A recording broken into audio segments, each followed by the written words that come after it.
No matter how long you've been playing Magic the Gathering, there was probably a point in time when you saw a card that made you think, wow, this is such a cool card. Maybe it was the breathtaking artwork, the captivating flavor text, a clever use of game mechanics, or maybe it was just really shiny.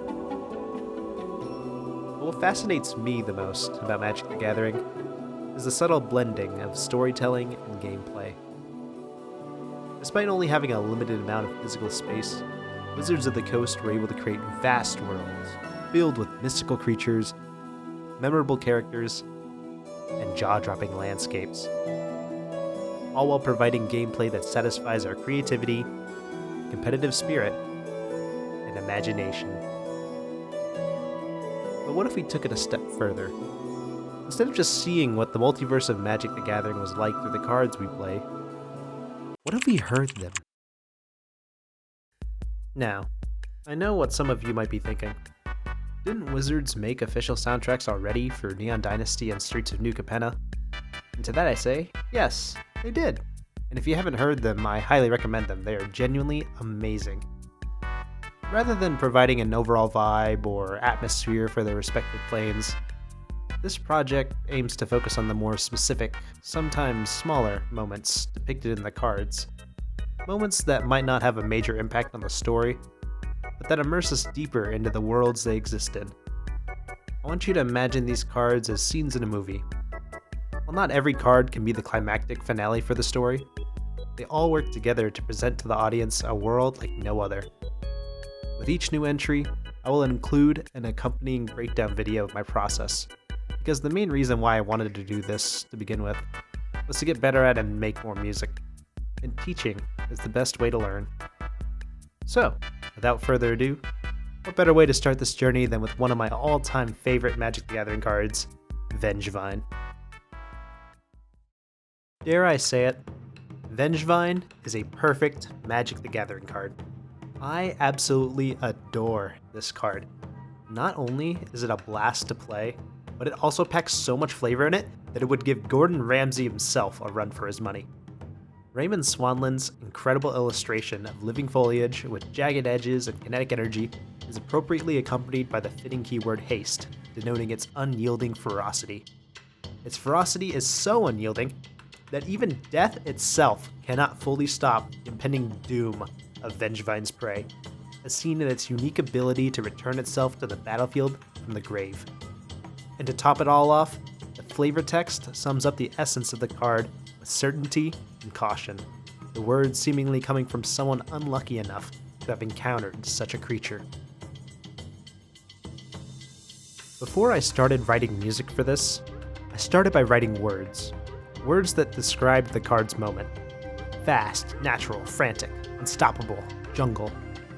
From there, I tried to come up with ways to emulate those words, whether they be through instrumentation, tempo, or structure. One of the first things that I knew had to be included was natural wooden sounds.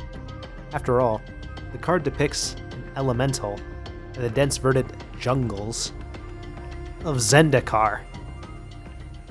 I ended up going with a marimba as the main instrument of the piece. It has incredible range, is literally played by striking pieces of wood, and is able to produce tense, rapid, and frantic moments, as well as softer, more graceful ones. I also included a drum set, a key component to driving the music forward and maintaining intensity. Starting with the hi-hat and then adding drums and cymbals over time is a great way to build intensity as well. The final main instrument is cello. I wanted something bassy to complement the higher marimba line, and the cello allowed for a natural sound that was capable of providing both a sort of blanket that surrounds the other elements, effectively gluing them together, but also rapid staccato strokes to elevate the tension. I was careful not to include too many instruments, because I didn't want to make the piece sound grand or epic. While the elemental may present itself as larger than life to its prey, this isn't a crusade or final march to freedom. This is survival of the fittest. It's up close, personal, and fearsome. In order to give myself a better idea of how I imagined the scene playing out, I made up a loose storyboard to keep track of my thoughts. It went something like this. Jungle clearing. Somewhere lush, with greenery and serene in atmosphere, void of immediate danger. The air changes, and what was once calm gradually turns into anxiety and anticipation as something approaches closer and closer. Bursting through the unanimated foliage, the elemental gives chase, forcing the prey to venture deeper into the jungle in a vain attempt to escape. After eluding it to no avail, the prey decides instead to fend off the attacker, trading blows with the leafy assailant, successfully stopping in its tracks after an exhausting bout. Or so it seems. Within mere moments, what remained of the killer kudzu begins to reshape itself, gathering anything and everything it could scrape off the jungle floor into its furious form.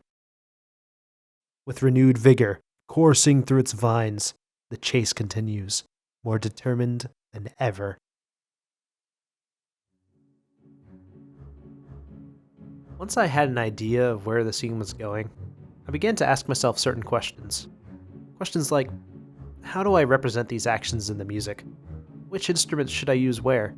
What meter and tempo should I use? I won't answer all these here, but a big thing that helped me narrow down my possibilities was finding a reference track or two. No, I am not supporting plagiarism. What I am saying is that if you're feeling overwhelmed with options or not sure what to do, consider referencing other music in order to better understand what works and what may not work for your particular project. In this case, a big influence was Christopher Larkin's Nosk from Hollow Knight. Minor visual spoilers ahead. In the game, Nosk is an apex predator of sorts that stalks the player until it lures them into its den to feast on them. The frantic and uneasy rhythmic patterns aid in the idea that the player has uneven footing and has little time to react in the face of such a relentless monster. Sound familiar? This helped me create a sort of skeleton for my music that I could then build off of by incorporating elements that made it feel more unique to my project, like the wooden sounds and the story beats.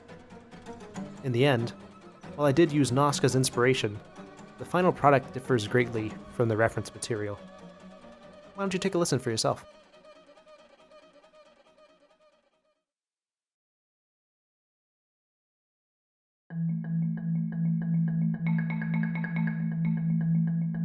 Leave but a shred of root, and it will return, bursting with vigor.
Thank you all so much for watching. You guys have probably already heard this a million times, but it really did take a long time for me to make this. I'm currently juggling a full-time job and preparing myself to pursue my master's degree. So this is a nice side project of mine that I've been thinking about doing for a long time, and now I'm finally seeing it through. So if you all like the video, please like, subscribe, all that YouTube stuff, and do let me know. What do you all think? Did you like it? Did you hate it? I don't care either way. Just let me know what y'all thought in the comments down below. If there's any way I can improve it for next time, or if there's any cards that you guys would like to hear me, I guess, transpose. I don't know if that's the right word for it, but essentially make more music for cards that you all like. Yeah, give me some suggestions down in the comments too. And whether you like magic, music, or just want to see my cat again, I will see y'all in the next one.